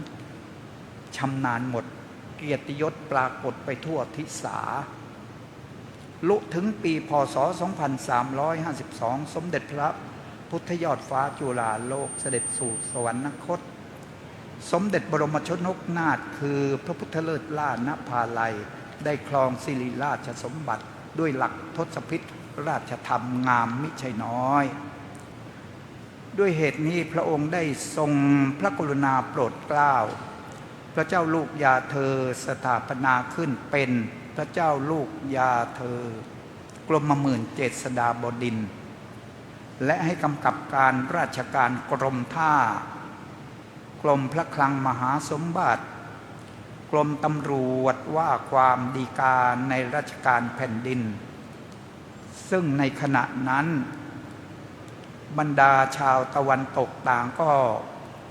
เข้ามาติดต่อทางการทูตเป็นอันมากดังนั้นกรมหมื่นเจษฎาบดินทร์ผู้ทรงพระปรีชาสามารถได้มีโอกาสที่จะสนทนากับชาวต่างชาติพ่อค้าพาณิชย์ทั้งข้าราชการอย่างใกล้ชิดต่างชั้นมากยิ่งขึ้นจากประสบการณ์การค้าเรือสำเภาได้ทำให้พระองค์นั้นสามารถจัดงานจัดทุกสิ่งทุกอย่างไม่ผิดพลาดโดยเฉพาะการค้าเรือสำเภาสินค้าบรรทุกไปขายต่างประเทศกับบรรดาชาวจีนประเทศจีนนับว่าพระองค์นั้นดำรงพระราชอิสริยยศขึ้นชั้นต้นตั้งแต่ชั้นต้นตลอดมาได้กำไรมหาศาลมีหลักฐานบริสุทธิ์ยุติธรรมถูกต้องชัดเจนที่ว่าดังนี้เพราะมีวิธีการจัดคือจัดแจงแต่งเรือสำเภาเป็น2 ประเภท1เรือสำเภาหลวง 2 เรือสำเภาส่วนพระองค์ เงินทองที่ได้นั้นในส่วนสำเภาหลวงก็จัดเก็บเข้าพระคลังหลวงเป็นสมบัติของแผ่นดินทั้งสิ้น ในสำเภาของพระองค์ส่วนพระองค์จัดเป็น2 ส่วนจำนวนหนึ่งนั้นแบ่งถวายพระบรมชนกคือสมเด็จพระพุทธเลิศล่านภาลัยถวายองค์พระบิดาอีกส่วนหนึ่งของพระองค์เป็นส่วนพระองค์จริงๆเก็บใส่ไว้ณในถุงแดงแบ่งไว้เพื่อเป็นสมบัติแผ่นดินโดยมีพระราชดำริในพระทัยว่าสมบัติแห่งเราเมื่อเราเป็นพระมหากษัตริย์สมบัติของเราต้องเป็นของแผ่นดินไม่เพ่งไปถึงพระโอรสหรือธิดาหรือญาติอื่นประการใดนี่แหละเก็บเข้าไว้ยามคับขันเงินแผ่นดินนี้เมื่อแผ่นดินขาดแคลนจะได้เอาไว้ใช้ก็เป็นจริงมีบ้างเมื่อเงินแผ่นดินขาดแคลนพระองค์ก็ทรงนำเงินส่วนพระองค์นี้ขึ้นน้อมถวายพระพุทธเลิศล่าณภาลัยองค์พระบิดาเพื่อแก้ไขจับจ่ายราชการแผ่นดินยามคับขันดังนั้นก็จะสามารถแก้ไขความเดือดร้อนเป็นอย่างยิ่งเหตุนี้เององค์สมเด็จพระชนนกพระบรมชนกถึงกับตรัสและเหมือนล้อว่าเจ้าสัวเรียกเจ้าสัวเลยทีเดียวตลอดมาท่านสาธุชนทั้งหลายลุล่วงถึงปีพ.ศ. 2367สมเด็จพระพุทธเลิศล่านภาลัยเสด็จสวรรคตบรรดาข้าราชการน้อยใหญ่ต่างกรมเสนาบดีกราบบังคมทูลให้พระองค์นี้ผู้มีความสามารถทุกรอบด้านเคยว่าราชการจงรักภักดีต่อประเทศชาติมาเป็นเวลานานแสนนานทูลขึ้นสู่เสด็จเสวยสวรรค์สมบัติดำรงราชสมบัติสยามมิภพสืบต่อไปเบื้องนั้นพ.ศ. 2367พระองค์ได้ครองสิริราชสมบัติ 2317 ทรงครองเอาพระทัยฝ่ายการราชการปัญหาต่างๆอย่างใกล้ชิดละเอียดถี่ถ้วนรอบคอบทรงติดตามงานด้วยพระองค์เองทรงบังคับข้าราชการเสนาน้อยใหญ่ให้เคร่งครัดต่อวินัยอย่างอุกฤษด้วยเหตุชนี้จึงเป็นเหตุเป็นพื้นฐานสำคัญทำให้พระองค์ผู้ทรงคุณอันประเสริฐรู้เท่ารู้ทันการเปลี่ยนแปลงในด้านต่างๆของประเทศทรงวางรากฐานทางเศรษฐกิจทั้งวัฒนธรรมให้กับสยามประเทศอย่างดีทรงแก้ไขพัฒนาความเป็นอยู่ของประชาชนไม่ว่าจะเป็นระบบการภาษีอากรนอกจากนี้ยังสร้างค่านิยมการศึกษาเป็นสำคัญส่งเสริมการศึกษาทรงพระกรุณาโปรดเกล้าให้ตั้งโรงเรียนสอนหนังสือขึ้นที่โรงทานเป็นครั้งแรกเน้นให้เด็กทั้งหลายท่องจำอธิบายหลักการเขียนภาษาไทยให้ศึกษาบาลีไวยากรณ์หลักการแต่งคำประพันธ์ตำราต่างๆได้รับการชำระได้ถูกต้องตำราทางพระพุทธศาสนาตำราสำหรับบ้านเมืองตำราพิชัยสงครามรุ่นความรู้อาจจะปราบศัตรูไม่สู้ได้ กลศึกการดำเนินศึกการจัดทัพอันนี้เป็นสิ่งสำคัญชำนาญหมดทั้งเลิกยามเลิกบนเลิกล่างการดูเมฆและดูนิมิตต่างๆชำนาญหมดอีกหนึ่งนั้นในส่วนสาธารณูปการล้นเกล้ารัชกาลที่3พระบาทสมเด็จพระนั่งเกล้าเจ้าอยู่หัวนั้นให้จัดสร้างวัดกล่าวเป็นสิ่งที่ถูกต้องว่าวัดเกิดขึ้นในรัชกาลนี้มากการสร้างวัดขยายวัดบูรณะโดยเฉพาะวัดพระเชตุพนวิมลมังคลารามพระองค์ทรงดำริว่าวัดโพเป็นวัดกษัตริย์สร้างไม่โรยร้างรุ่งเรืองดังเมืองสวรรค์ดังนั้นจึงจัดแจงแต่งปรับปรุงพระอารามวัดโพหรือวัดเชตุพนนี้เพราะเป็นวัดที่ใกล้ชิดกับพระบรมมหาราชวังการบูรณะในครั้งนั้นก็เท่ากับสถาปนาใหญ่ทำทั้งหมดเนื่องจากให้รื้อและสร้างใหม่บ้างขยายรูปทรงบ้างเช่นพระอุโบสถที่เล็กนี่ขยายให้ใหญ่เปลี่ยนแปลงแต่งให้งามขึ้นกว่าเดิมพระอุโบสถพระวิหารทิศทำให้สูงใหญ่กว่าเดิมโดยเฉพาะทำพระวิหารพุทธไสยญาติสร้างพระพุทธไสยญาติองค์หนึ่งขึ้นมายาวถึง90 ศอกเพราะทรงดำริว่าพุทธปฏิมาที่ใหญ่ในมหานครนี้ยังไม่มีจึงให้สร้างพระพุทธรูปไสยญาติองค์ใหญ่ปิดทองลงรักและที่ฝ่าพระบาทนั้นให้ปิดมุกเป็นรูปองค์จักรวิจิตรพิสดารท่านสาธุชนไปกราบไปไหว้ปรารถนาจะได้สมใจนอกจากนี้โปรดให้สร้างพระเจดีย์ใหญ่สูงถึง1 เส้น 2 วาถึง2 พระองค์องค์หนึ่งเคียงข้างกับพระเจดีย์ศรีสันเพชยดายานองค์หนึ่งไว้ทางทิศใต้แต่ว่าในปัจจุบันนี้เจดีย์วัดพระเชตุพนที่ใหญ่ๆมีถึง4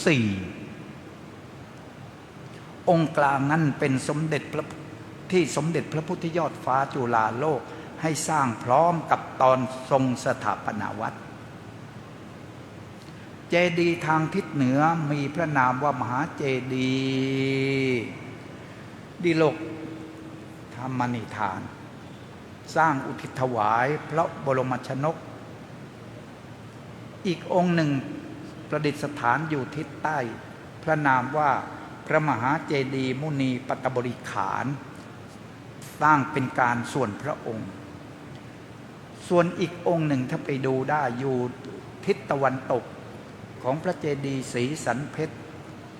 องค์นี้สร้างสมัยรัชกาลที่4พระบาทสมเด็จพระจอมเกล้าเจ้าอยู่หัวนั่นเอง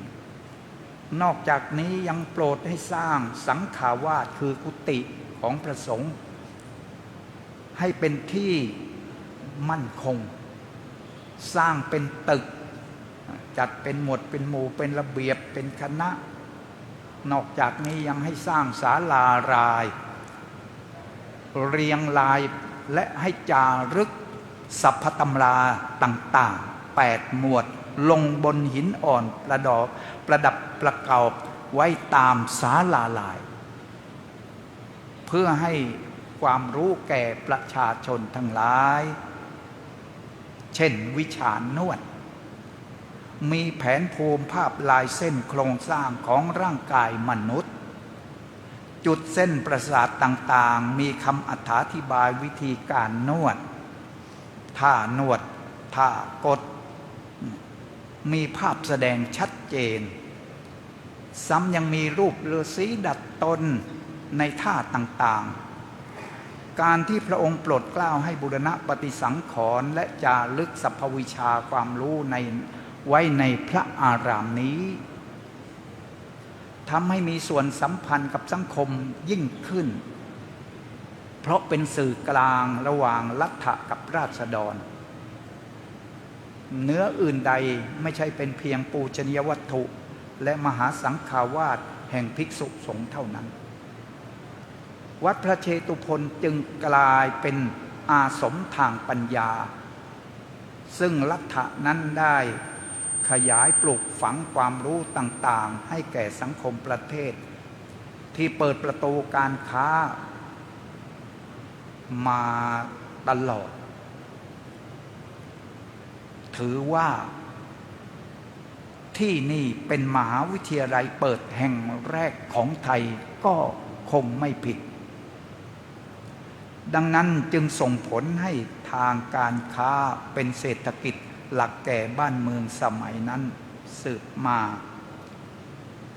พระองค์ผู้ทรงพระคุณอันประเสริฐได้นำรายได้เข้าสู่แผ่นดินจำนวนมากล้นซึ่งเงินทองในสมัยนั้นเป็นเงินทองจริงๆเป็นเหรียญทองคำมีรูปนกอินทรีกลางปีกปากคาบอสรพิษอันนี้พิเศษทรงเก็บไว้ในถุงแดงตีตราประทับใส่กำปั่นเก็บไว้ในท้องพระคลังหลวงทรงปรารภตรัสเสมอว่าเป็นพระราชทรัพย์ทั้งหมดสมควรเป็นของแผ่นดินโดยแท้การสร้างวัดการสร้างความดียังมีอีกมากแต่ต้องกล่าวถึงเรื่องหนึ่งที่พระองค์สร้างไว้อีกเป็นสุดท้ายคือสร้างวัดเฉลิมพระเกียรติวรวิหารจังหวัดนนทบุรีเป็นการแสดงกตัญญูกตเวทีให้ปรากฏเหตุที่ว่าเพราะนนทบุรีนั้นเคยเป็นนิวาสสถานเดิมแห่งสมเด็จพระชนนีแห่งพระองค์ถือเป็นวัดสุดท้ายที่ก่อนที่พระองค์จะสวรรคตดังนั้น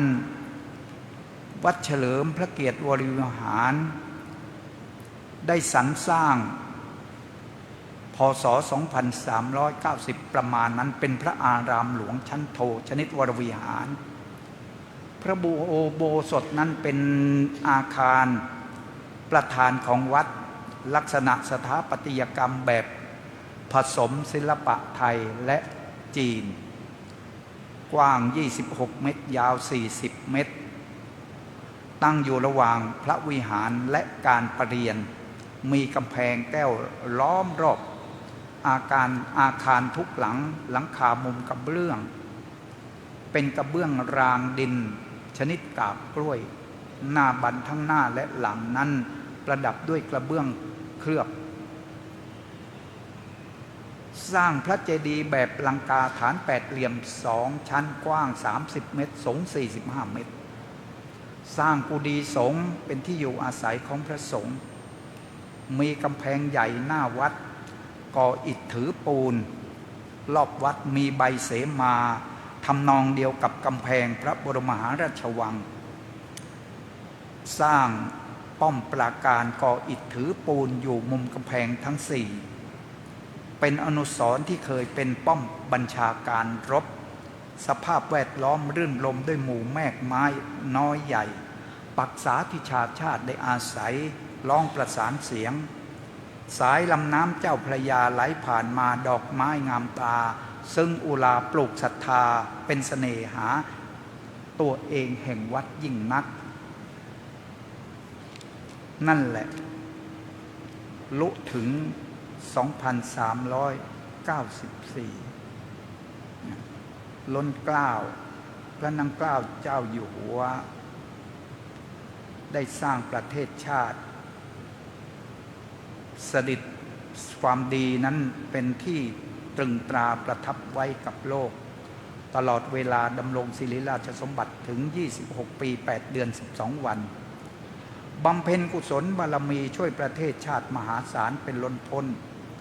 เรื่องเงินถุงแดงเป็นสักขีพยานแจ่มแจ้งขอกล่าวเล่าสักนิดหนึ่งเรื่องมีว่าเมื่อพระองค์เสด็จสวรรคตเลยไปถึงประมาณ40 กว่าปีมีเรื่องสำคัญเกิดขึ้นตอนที่ชาวต่างชาติตะวันตกยกทัพโยธาจะเอาเมืองจันทบุรี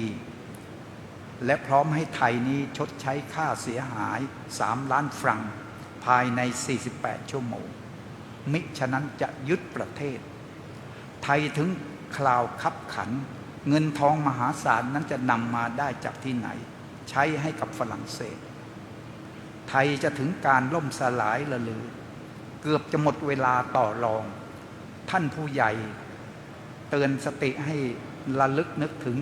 เงินถุงแดงเงินพระคลังข้างที่จากสมัยเมื่อสมเด็จพระนางเกล้าเจ้าอยู่หัวทรงเก็บไว้จำนวนหนึ่งพระราชทรัพย์เป็นส่วนของพระองค์ซึ่งเก็บไว้เพื่อกู้ชาติกู้เอกราชถ่ายบ้านถ่ายเมืองกลับคืนมาอันนี้เหมือนกับว่าพระองค์นั้นมีอนาคตังสยานรอบรู้เหตุการณ์เบื้องหน้าด้วยเหตุฉะนั้นเองเวลาบ้านเมืองเกิดยุคเข็นเจ้านายผู้ใหญ่ต่างก็ร่วมด้วยช่วยกันนำเอาทรัพย์นั้นมาไถ่และกู้ได้อย่างทันท่วงทีท่านสาธุชนทั้งหลายองค์พระบิดาบาทสมเด็จพระนางเกล้าเจ้าอยู่หัวพระชนกเรียกว่าเจ้าสัวทางการค้าขายสนับสนุนเรือสินค้าอย่างมากมายไม่ทรงนายการพาณิชยศาสตร์ชาติรุ่งเรืองทรงตั้งระบบเก็บภาษีหลายอย่างทะทรงสร้างความเจริญต่อเนื่องทรงหาเงินเข้าท้องพระคลังไทยประเทืองใครมีเรื่องตีกลองวินิจฉัยเพรีเงินค้าขายใส่ถุงแดงไว้ยามยากคราวลำบากก็ได้ใช้ไทยสุขขีในสมัยนั้นใช้เงินถ่ายทันท่วงทีชุบชีวีชาติพ้นภัยได้อย่างมหัศจรรย์ในวันนี้ท่านสาธุชนทั้งหลายวันที่31มีนาคมเป็นที่รู้กันคณะสงฆ์วัดพระเชตุพนมีพระเดชคุณท่านเจ้าพระคุณสมเด็จพระมหาธีราจารย์อธิบดีสงฆ์พร้อมทั้งพุทธบริษัทและขาดไม่ได้คือองค์พระบาทสมเด็จพระเจ้าอยู่หัวผู้ทรงพระคุณอันประเสริฐทรงพระกรุณาโปรดพระราชทานผ้าไตรถวายสงฆ์ในพิธีบำเพ็ญกุศลในโอกาสวันพระราชสมภพครบ238 ปีของพระบาทสมเด็จพระนางเกล้าเจ้าอยู่หัวต่างพร้อมสำนึกตั้งจิตอธิษฐานขอดวงพระวิญญาณของพระองค์นั้นทูลเกล้าสู่สวงสวรรค์สูงยิ่งขึ้นไปและขอบุญกุศลนี้สำเร็จแก่สาธุชนทั้งหลายตลอดการแสดงพระธรรมเทศนาว่าด้วยเรื่องสัพพบุรุษเกิดมาสร้างประโยชน์ให้แก่โลกอย่างมหาศาลสมมุติการเวลายุติลงคงไว้เพียงเท่านี้ขอเอวังก็มีด้วยประการลัชนีขอถวายพระพรยะถาวาริวหาปูราปริปูเรนติสาคลังเอวเมวะอิโตทินังเปตานังอุปกัปปติอิจิตังปฏิตังตุมหังขิปะเมวะสมิจฉตุสัพเพปุเรนตุสังกปาจันโทปนลโสยะถามณิโชติลโสยะถาส สัพพีติโยวิวัชชันตุสัพพโรโควินัสตุมาเตภวัตวันตรายโยสุขีที่คายุโกภวะอภิวาทนาสิลิสสะนิจจังบุทธาปจายโนจัตตารโอธรรมาวัฏันติอายุวันโนสุขังพลัง พระเดชพระคุณพระธรรมวชิระปัญญาพรเจ้าอาวาสวัดเฉลิมพระเกียรติจังหวัดนนทบุรี ได้อนุโมทนาจบลงนะครับ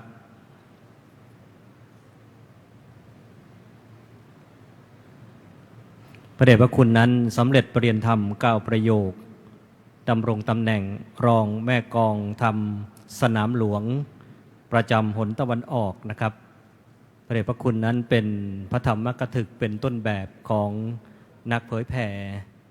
ของพระคุณท่านหลายรูปนะครับ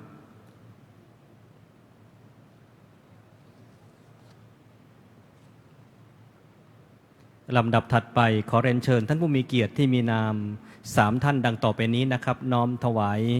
จตุปัจจัยเครื่องกลั่นเทศนะครับขอเรียนเชิญพลเอกคงชีพตันตรวานิชเรียนเชิญท่านเสรัตน์ตั้งตรงจิตท่านสาริตตั้งตรงจิตขอเรียนเชิญทั้ง3ท่านน้อมถวายพร้อมกันเลยนะครับถวายท่านละชิ้นละชิ้นนะครับ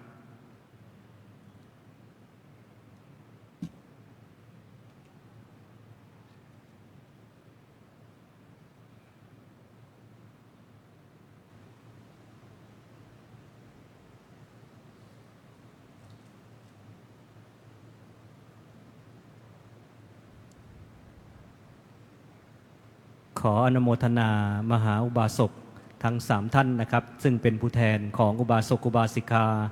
ท่านสาธุชนได้น้อมถวายจตุปัจจัยเครื่องกันเทศนะครับ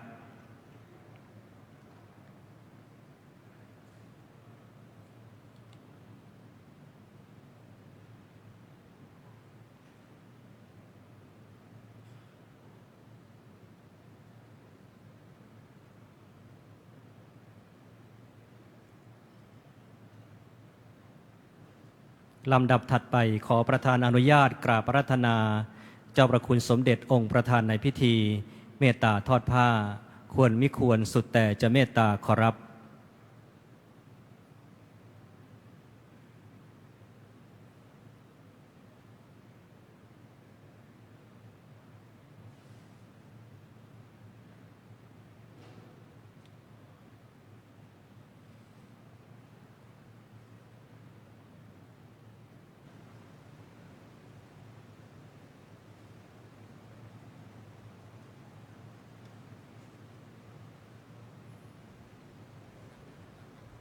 เชิญทุกท่านนั่งลงครับ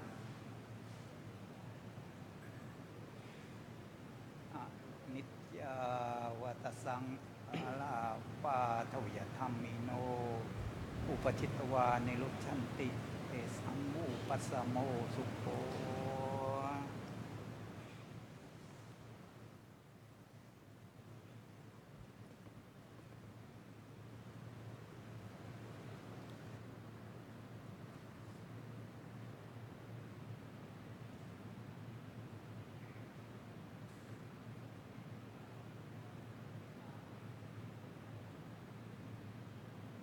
กะวัสตังชีวตุ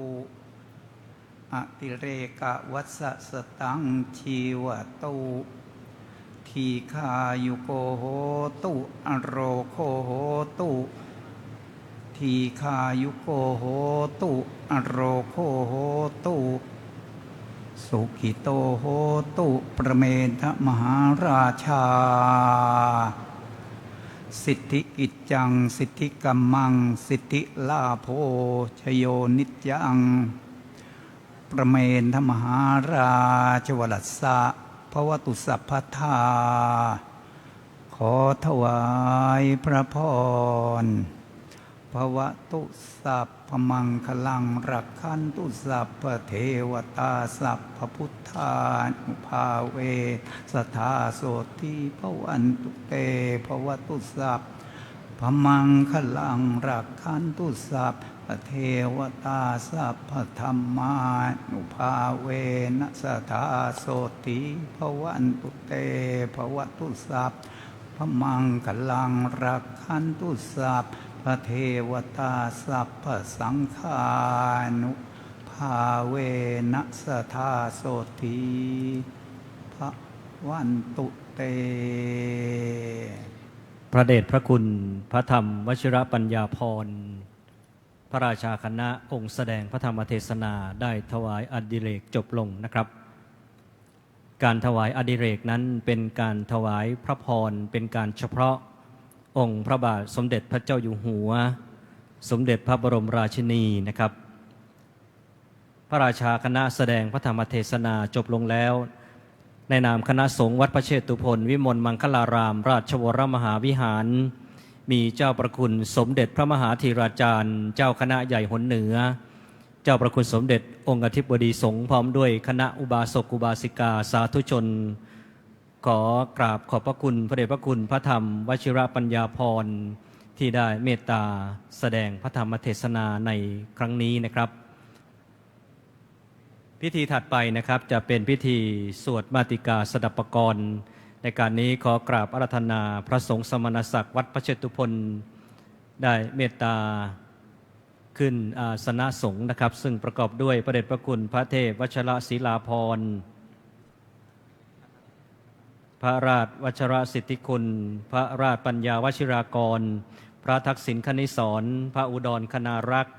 พระญาณวชิรวงศ์พระสุธีวชิรปฏิภาณพระครูประหลัดสัมพิพัฒนธิราจารย์พระมหาประเชิญเปลี่ยนธรรม9ประโยคพระมหาอานนท์โพธิเมธีเปลี่ยนธรรม9ประโยคพระมหาสมหวังเปลี่ยนธรรม9ประโยคพระมหาวีรยุทธเปลี่ยนธรรม9ประโยคพระมหาดวงเปลี่ยนธรรม9ประโยคพระมหานิติทัศน์เปลี่ยนธรรม9ประโยค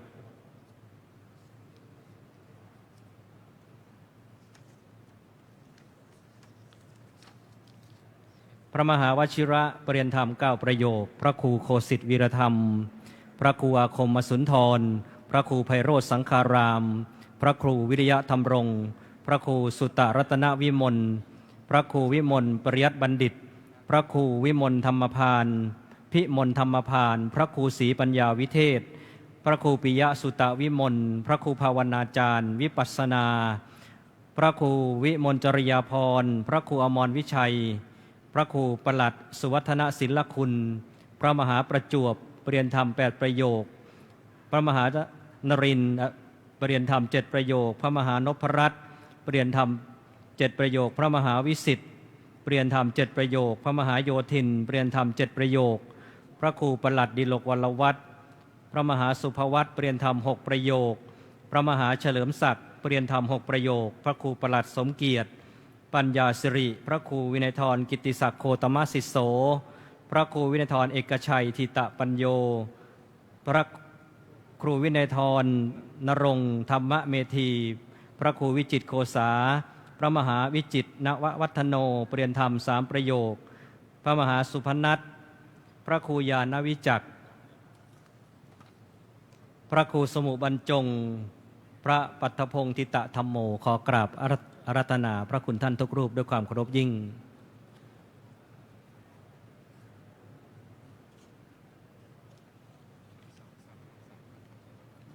เป็นความงดงามของวัดพระเชตุพนนะครับซึ่งมี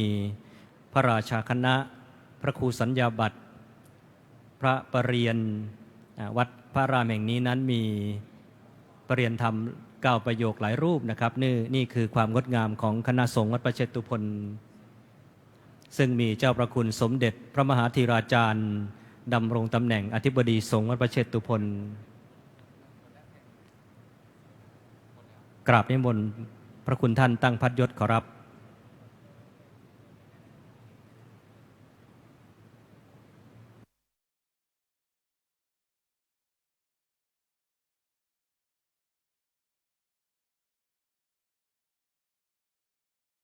สัมมาสัมพุทธัสสะนะโมตัสสะภะคะวะโตอะระหะโต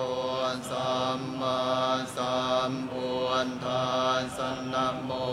ตัสสะภะคะวะโตอะระหะโตสัมมาสัมพุทธัสสะกุศลา านธรรมาอกุศลานธรรมากตานธรรมังยะเวนทนายสัมปยุนทานธรรมันทวงคายะเวนทนายสัมปยุนทานอันตุสุขายะเวนทนายสัมปยุนทานธรรมังปาการธรรมังวิปากันธรรมเนววิปากันนวิปากันธรรมธรรมาอุปาทินอุปาทานนิยานธรรมาอนุปานปานทานนิยานธรรมาอนุปาทินนานุปานทานนิยานธรรมาสังกิเลนทัสสังกิเลสิกานธรรมันสังกิเลสิกานธรรมาสังกิเลนทัสสังกิเลสิกานธรรมาสวิตากสวิจารธรรมาอวิตากวิจารมันตานธรรมาอวิตากวิจารธรรมันติสังฆตานธรรมาสุขสังฆตานธรรมันสังฆตานธรรมังนับปะคานธรรมพานธรรมันภาวนายยัมปะคานธรรมพานธรรมันวันทานสันเนอนันนัมภาวนายยัมปะคานธรรมพานสันเนอนัมปะคานธรรมภายเหตุการธรรมัมภาวนายยัมปะคานธรรมภายเหตุการเทวันทานสันเนอนันนัมภาวนายยัมปะคานธรรมภายเหตุการธรรมันมิโนอันธรรมาอัมปัญจยคามิโนอันธรรมาเนวันจยคามิโนอันยคามิโนอันธรรมาเสกขานธรรมาอันเสกขานธรรมาเนวันเสกขานันทานธรรมามหากันตานธรรมาอัมปมานันธรรมาปริการัมมนานธรรมามหากตารัมมนานธรรมาอัมปมานันนานธรรมามันจิมานธรรมาชานตันนิยันตานธรรมาอันมาตันนิยันตานธรรมารัมมนานธรรมามังคาเยนตุการธรรมามังคานจิมปันติโนนธรรมันอนุมปานนานธรรมาอุปานติโนนธรรมาอันตินทานธรรมาอนาคันตานธรรมาปานนานธรรมาอันตินทารัมมนานธรรมาอนาคันตารัมมนานธรรมา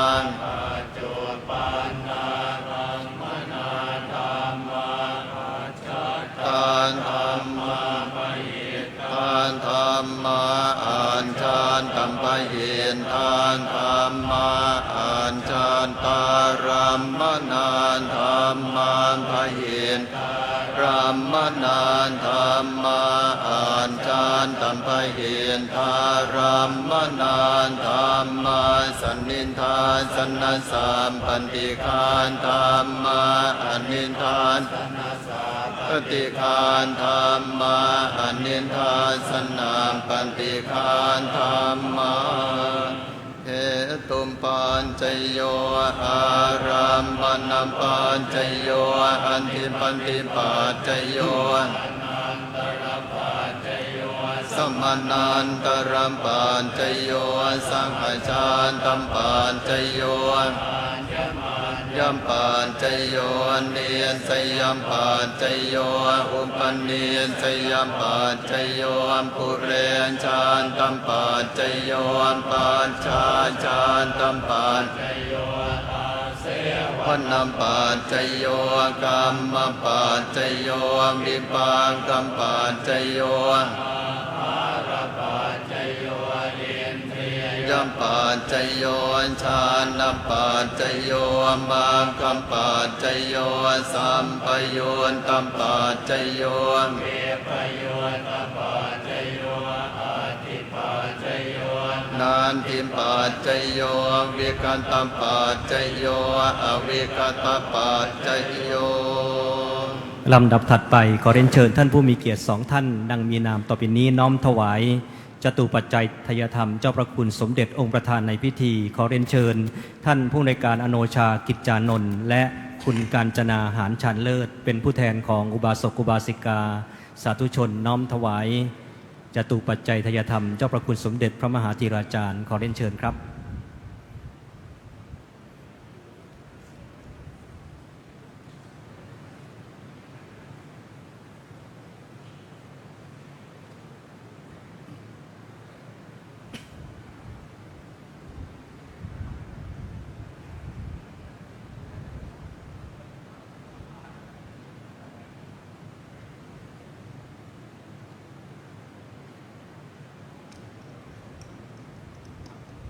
ชุดที่2นะครับขอเรียนเชิญท่านสาริตตั้งตรงจิตท่านหม่อมหลวงอุบลวดีชยางกูลเป็นผู้แทนอุบาสกอุบาสิกาน้อมถวายทายธรรมพระเดชพระคุณพระธรรมมงคลวชิโรภาสขอเรียนเชิญทั้ง2 ท่านด้วยความเคารพยิ่งครับ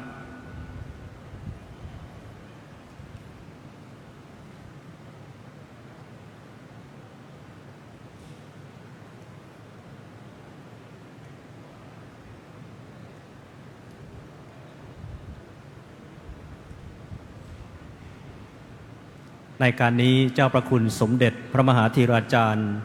เจ้าประคุณสมเด็จองค์ประธานในพิธีได้ประทานเมตตามอบให้ท่านผู้มีเกียรติที่มีนามดังต่อไปนี้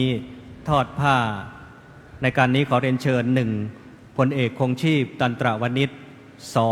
2คุณสายไหมจบกลศึก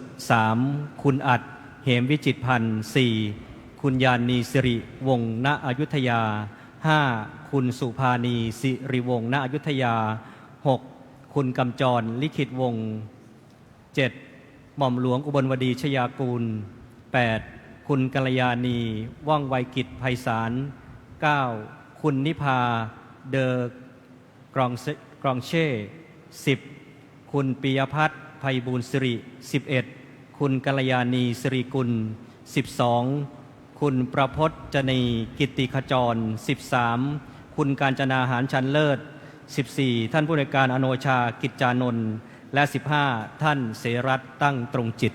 ขอเรียนเชิญทั้ง15ท่านเป็นผู้แทนอุบาสกอุบาสิกาขอเรียนเชิญด้วยความเคารพครับเรียนเชิญทอดท่านละ2ไตรนะครับ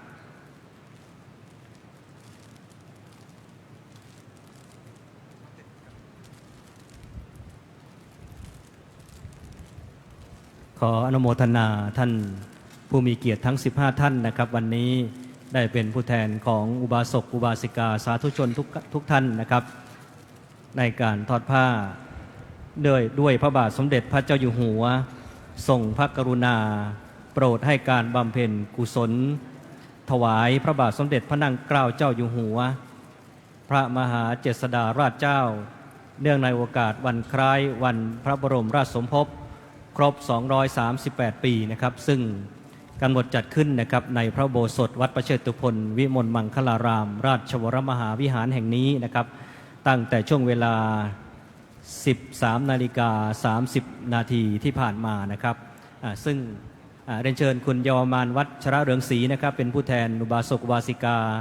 ทอดผ้านะครับขอเรียนเชิญด้วยความเคารพยิ่งซึ่งพิธีณขณะนี้นะครับเป็นพิธีพระสงฆ์สมณศักดิ์วัดประเชตุพนสวดมัตติกาจบแล้วก็จะได้พิจารณาผ้านะครับ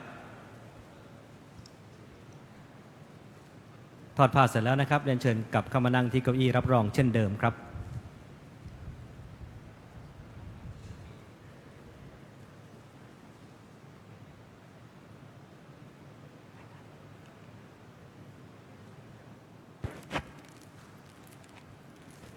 นิจจวัตสังขาราอุปาทวยธรรมิโนอุปาทิตวานิรุชันติเตสังอุปสัมโภสุโข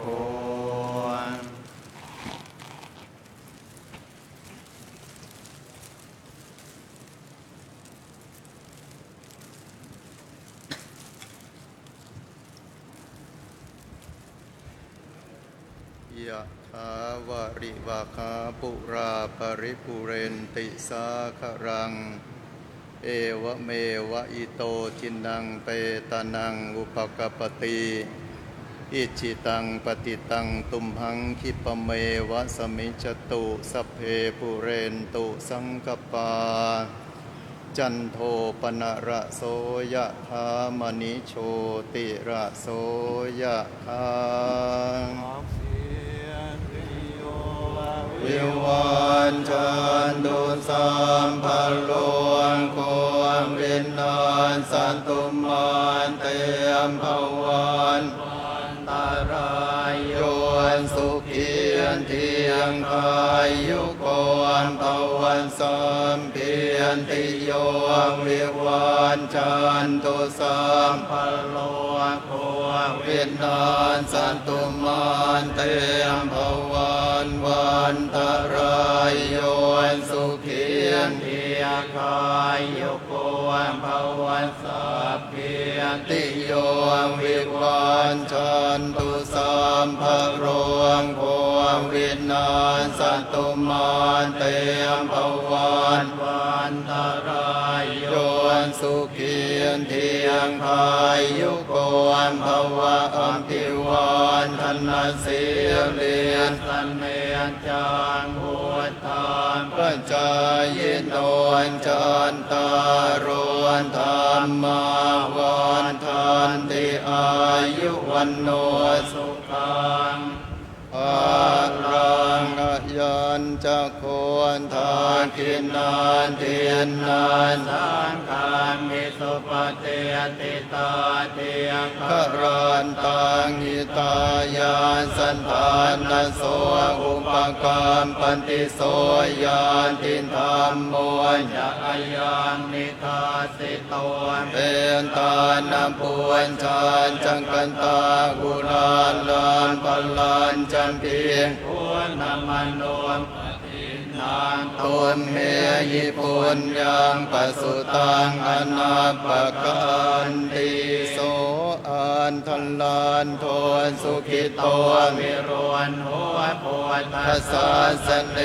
อารวงโกสุขิโตหัวหิสังอสัมเพยิยานทิมพินโสอาตลาตัวสุขิโตวิโรนหัวโพธัสสะสเนอารวงโกสุขิโตหัวหิสังอสัมเพยิยานทิมพินโส